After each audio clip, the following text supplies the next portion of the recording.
Hoje é dia 28 de 11 de 2020, são 18 horas e 23 minutos na cidade de Franca, São Paulo. Nós rogamos a Deus que permita que o momento seja proveitoso e que deste encontro nós possamos tirar instruções de vida eterna. Nós estamos lendo a obra Perseverança, autor espiritual Shirley, psicografia de Edson Flauzino Sene e revisão Sene Júnior. Nós estamos na folha 45. Até o presente momento, nós vimos a história de um rapaz, um médium, à época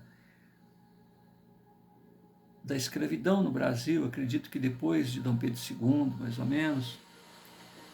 E é uma família composta desse rapaz, o protagonista da história, Giuseppe Restart. Ele tem 18 anos, tem uma irmã mais nova, 15 anos, Diná, um irmão mais velho, Sarvin, 21 anos. O papai, que é o Manuel Mansol, um fazendeirão, latifundiário. Mamãe, Felina, tem uma tia, Norma, uma prima, Aninha. E a mediunidade dele é bastante peculiar. Ele sofre ataques epiléticos e, em decorrência dos ataques epiléticos, ele cai, bate a cabeça e se torna um motivo de vexame. A família tem vergonha dele. Separado disso, eles têm um desprezo em relação a ele que não se explica, não só pela doença dele. Porque o que ele tem? Ficar doente e ter ataques epiléticos, nada demais. Mas existe uma repulsa natural em todos eles, com exceção da irmã mais nova, Diná. Durante esses ataques epiléticos, que muitas das vezes é acompanhado de catalepsia, ou seja, uma parada cardiorrespiratória, aonde quem observa aquilo que está acontecendo fala, morreu, né? Mas depois de algum tempo, alguns instantes depois, ele retorna à lucidez normal e começa a narrar. Olha, eu já vivia antes, eu tive uma fase que eu era um homenzarrão, cometia lá atos imorais, enfim, ele repudia o passado dele, cuja memória é restaurada durante esse período.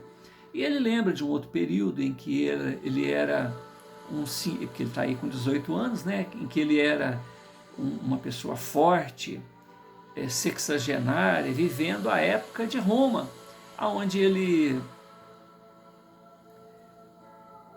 tinha muita cultura e as palavras dele eram reverenciadas. E numa dessas decisões dele ali no Senado, ele prejudica um grupo de pessoas. Dentre eles, ele reconhece, com outra feição, é lógico, a presença da irmã dela, essa caçula Diná. E ele fala, poxa, eu não tenho direito nem de reclamar essa aversão que a família tem por mim. Pelo contrário, eu sou até grato por saber de onde que vem essa aversão. Então, eu sou um devedor. E ele coloca, por conta da providência divina, um momento aprazível lá de consertar tudo isso. Mas tudo que ele faz sempre é motivo, principalmente por conta do irmão mais velho, motivo até de ironia, de deboche. E o irmão praticamente odeia ele, não justifica ele simplesmente ser alguém que sofre ataques epiléticos, estar nessa condição. Separado disto, o Giuseppe, ele é interessado pelos problemas sociais de sua época. Então, ele se interessava pela situação dos escravos, ele achava que a família dele, né, que é o Manuel Mansol, o coronelzão, né, e outros coronéis que tinham por ali, ele achava que aquelas atitudes que eram tomadas em relação aos escravos não eram justas, não eram humanas, não eram cristãs, porque todo mundo ali frequentava a paróquia local, buscava socorro espiritual na paróquia, mas, né, de atitude cristã pouco se tinha. E preocupado com essa situação, ele vai acompanhando os fenômenos sociais, dentre eles algumas revoltas dos escravos, daqueles trabalhadores humílimos que não eram escravos, daqueles alforriados, enfim, um grupo de pessoas que dependia do patrono, dependia desses fazendeirões lá, desses coronéisões lá, para sobreviver e, no entanto, legalmente, né, eles eram propriedades do patrão, propriedades do senhor da terra.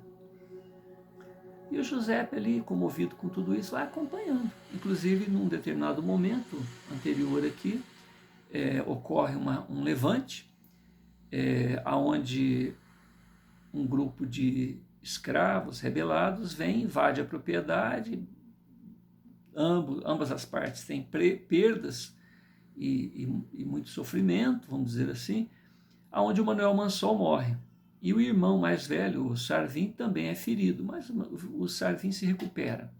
Ele já tinha um ódio acirrado contra os escravos, aí que ele, né, fica com mais ainda. E como eles eram poderosos, né, a família do Manuel Mansol era muito poderosa, o próprio Sarvin comandava esses revides, esses retalhamentos contra os funcionários rebeldes, né, contra os escravos.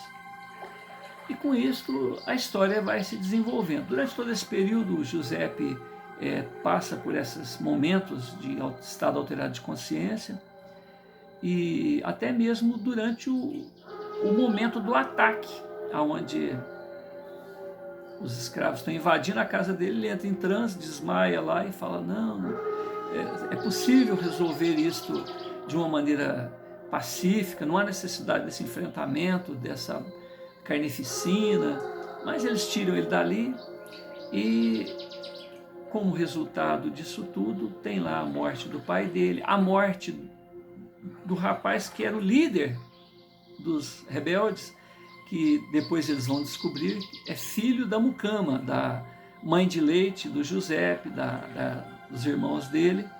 Mas ninguém sabia disso, porque era comum naquela época separar. Logo que os escravos chegavam, né, nos navios negreiros, eles eram separados, as famílias eram separadas, o bebê era tirado da mãe. E o antigo proprietário da escrava, que no caso se chama Crustácea, ela é muito querida por todos ali na residência do Sr. Manuel Mansol, foi retirada a criança. Então ela nunca conheceu o filho, foi tirado dos braços dela bebê, por outro senhor. E ele aparece ali de repente como líder rebelde e a mãe só reconhece ele pelos laços, né, fisiológicos. E o assunto vai se desenvolvendo nesse sentido. Então existe um diálogo de Shirley no sentido de conscientizarmos que em todos os tempos da humanidade o convite do Cristo ao amar, ao se solidarizar, ao se sensibilizar pela situação do outro sabe, uma coisa de agora. Assim como hoje, né? Nós vivemos hoje em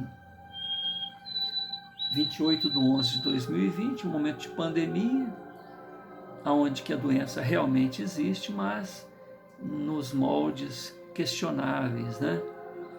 Onde o governador de São Paulo está aqui fazendo de defensor, né, da pandemia, sai com o jatinho dele, vai lá para Miami com a família e vai para a praia, né?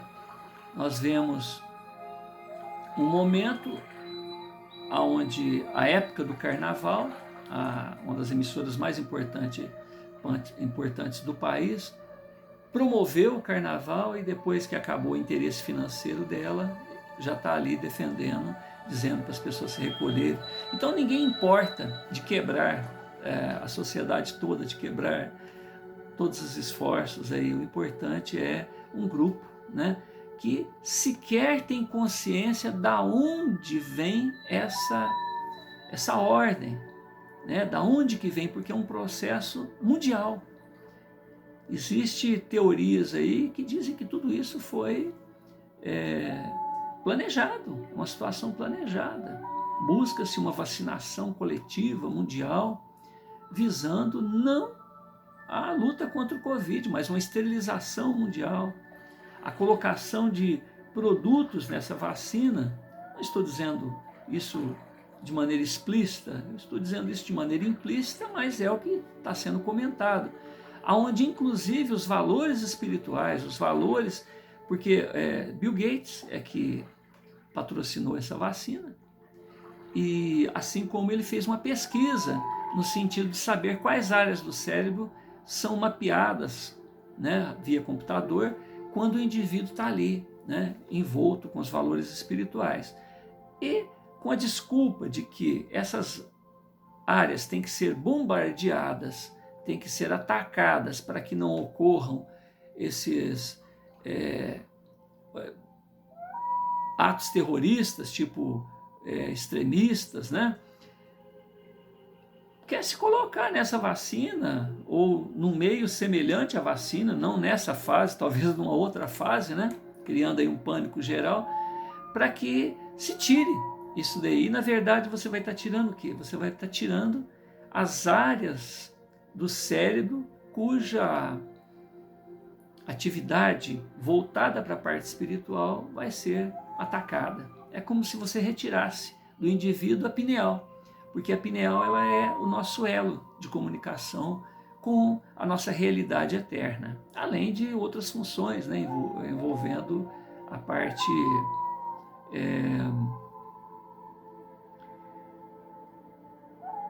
funcional do organismo, crescimento, enfim, outras coisas, né? A parte hormonal, vamos dizer assim.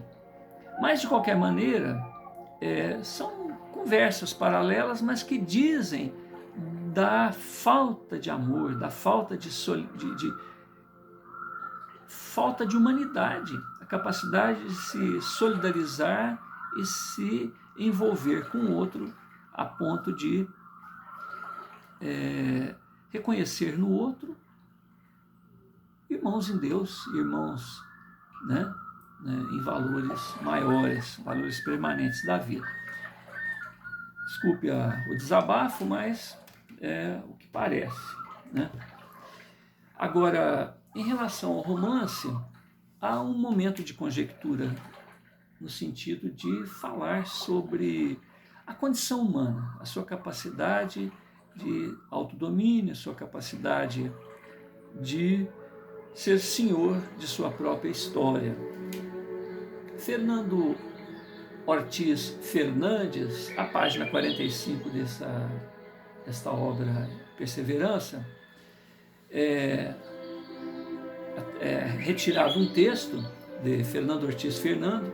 Ele viveu em Havana, Cuba, de 1881 a 1969, onde ele afirma que o homem não pode resistir impassível ao influxo e refluxo do mar da vida pela única atitude do seu livre-arbítrio, tais quais as divindades que caminham sobre as ondas sem submergir, pelo império ou pelo amparo de sua vontade sobrenatural. Ortiz afiança que para se chegar à praia, o vivente sempre estará sujeito às suas faculdades natatórias, submisso à distância da margem, vinculado às forças das ondas e, sobretudo, afeito à sua vontade de nadar.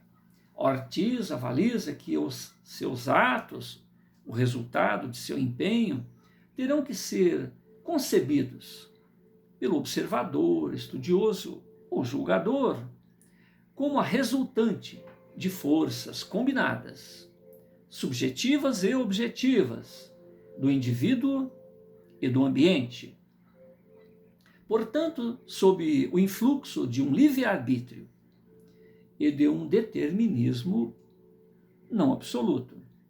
Então aqui completamos: viver é reconhecer os próprios limites e se aprimorar, rogando forças, entusiasmo, oportunidades, socorro e orientação aos mensageiros do Altíssimo, atento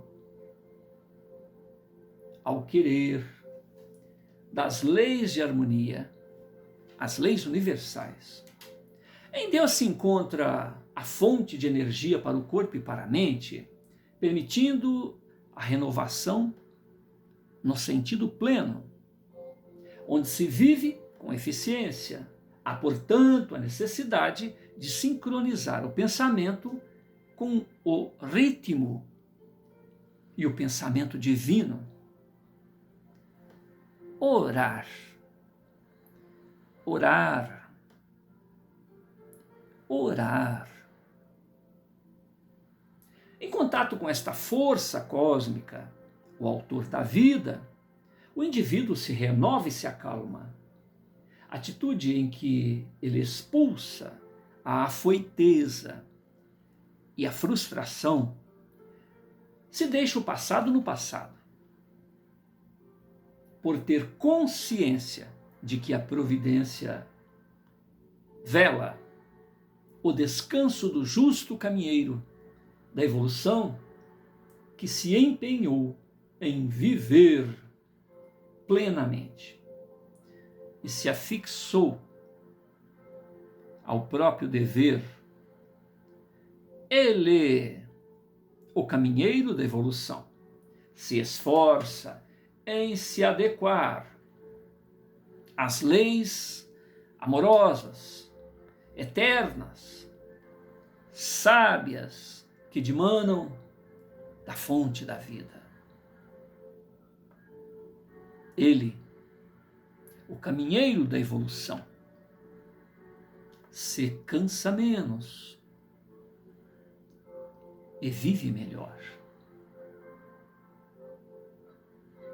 Ele, o caminheiro da evolução, descobre no exercício do amor que amar se aprende amando e, no mais das vezes, em gratidão pelo amor já recebido, até que, por sua vez, alce o amor incondicional. Ele, o caminheiro da evolução, se reconhece irmão das estrelas, irmão das árvores. Ele, o caminheiro da evolução, vai se importar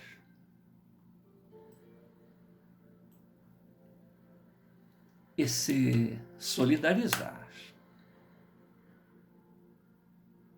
Ele, o caminheiro da evolução, percebe que o universo e a Terra, esta escola dos seres, cumprem o seu desiderato de livrar o cidadão cósmico dos grilhões do passado e o levará a atuar em nova sintonia, nova realidade, de maneira plena, saudável, abundante, limitada, atingindo a esfera do eu sou, ser co-criador de novas realidades, manifestando na matéria os próprios sonhos e ideais projetados em planos mentais, etéreos, os quais ideais de harmonia, prosperidade, felicidade. No plano físico, tudo se renova e passa o que não se é, ofertando novas lições e aquisições definitivas para o espírito imortal, o que se é, o que realmente se é. Nas lições de amor do Cordeiro de Deus, iremos anexar a interiorização, ser especialistas de nós mesmos,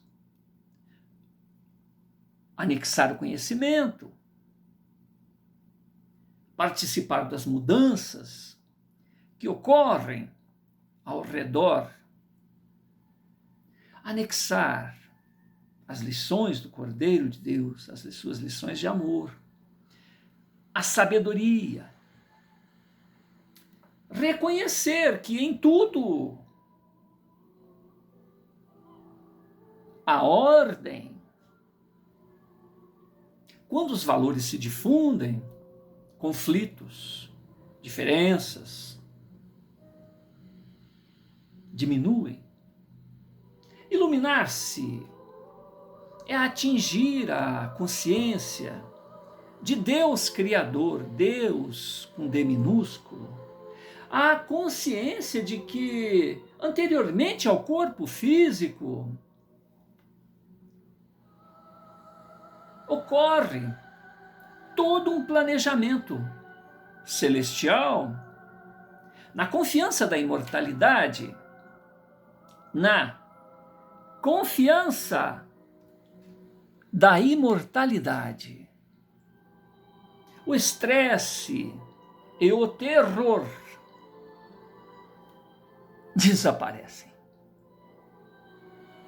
O amor se torna indispensável. A consciência de que os irmãos de vanguarda nos velam, entusiasmam e promovem reencontros para que desenganos se tornem afinidades, aconchegos. Vencer no amor, vencer no amor, vencer no amor é vencer no melhor. Afinal, o nome cósmico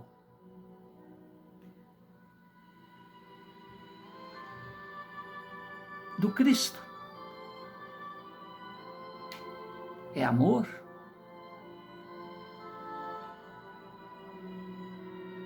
Amor.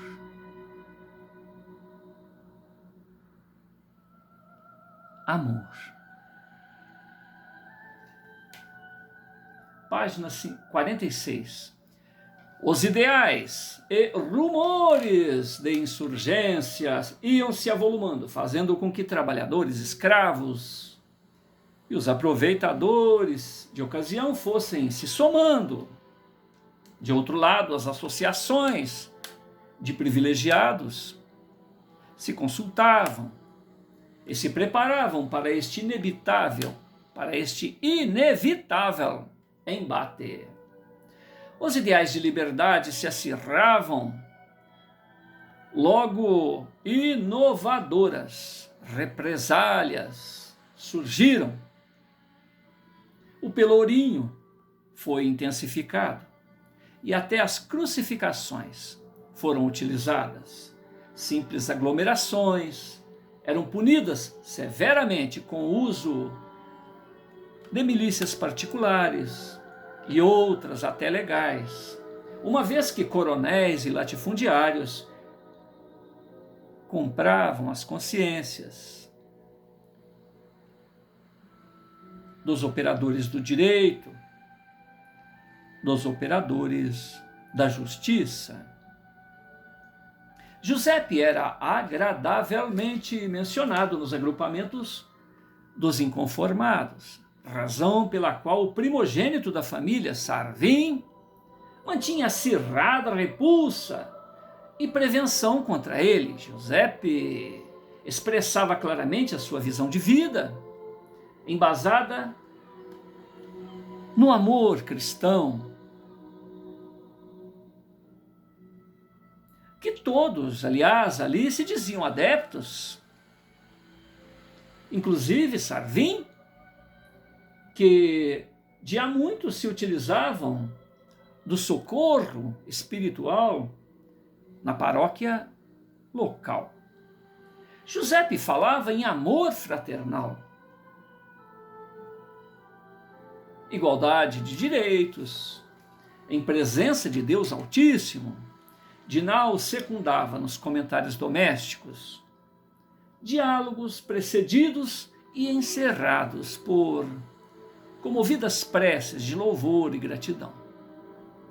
Dona Felina, matrona e autoridade legal naquela casa desde a morte de Manuel Mansol, apartava os comentários dizendo que o mundo sempre foi dos mais aquinhoados materialmente, tal qual a sua família e demais patriarcas daquela sociedade escravagista e latifundiária.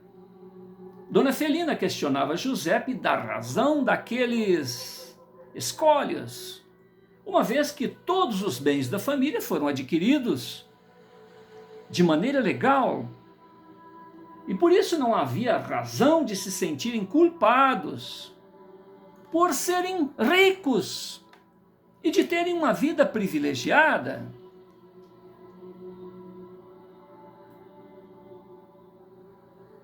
Ainda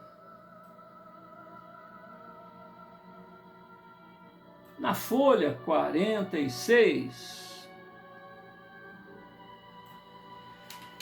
Giuseppe, reverente, se dirige à genitora e considera: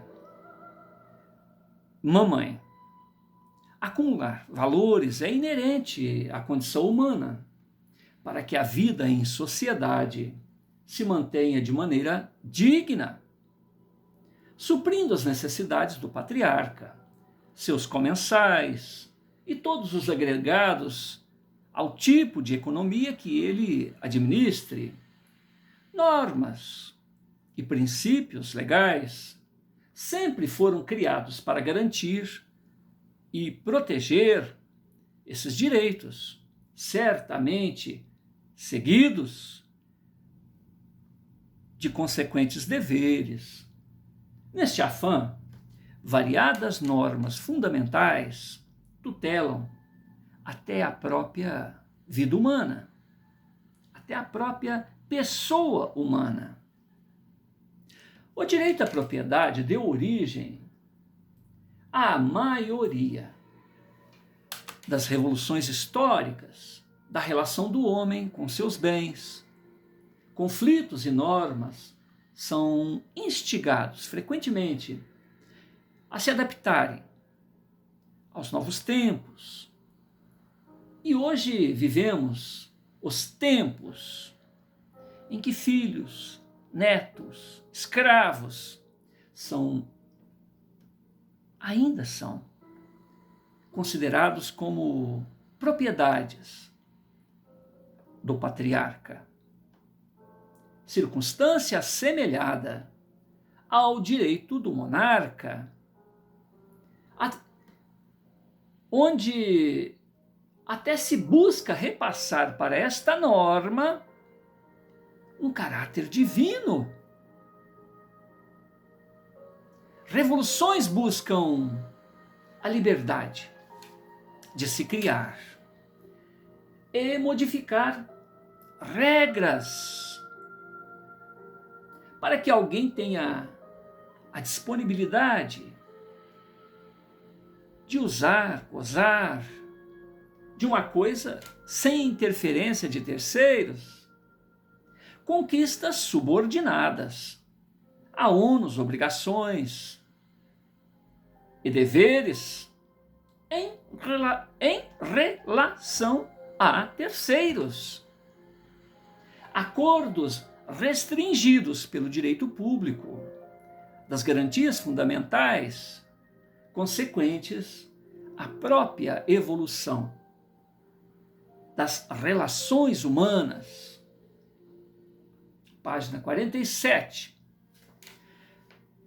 Desde o descobrimento, 22 de abril de 1500, o monarca português se tornou proprietário, senhorio de todo o território brasileiro, até que em 1532, com a Carta de Sesmaria, ocorre a divisão administrativa do território em 15 capitanias, das quais 12 foram capitaneadas, via doação aos beneficiários, donatários.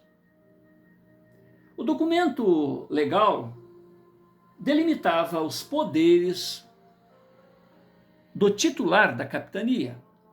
O donatário não tinha a propriedade plena, sendo mantida a triagem do rei de Portugal.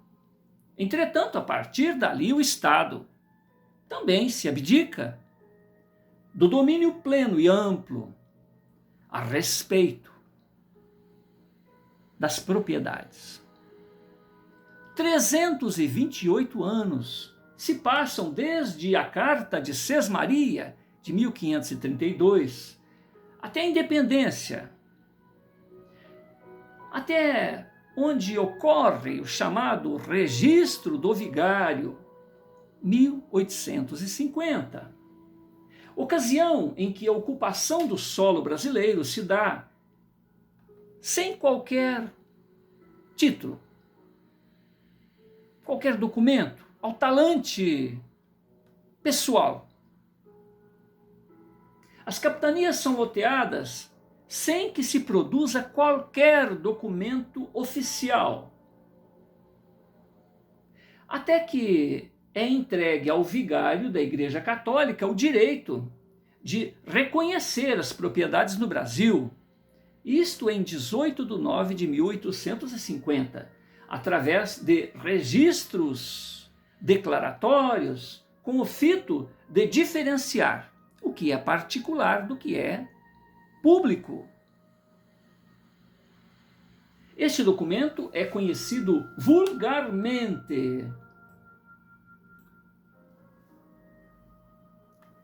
por registro do vigário. É onde se efetiva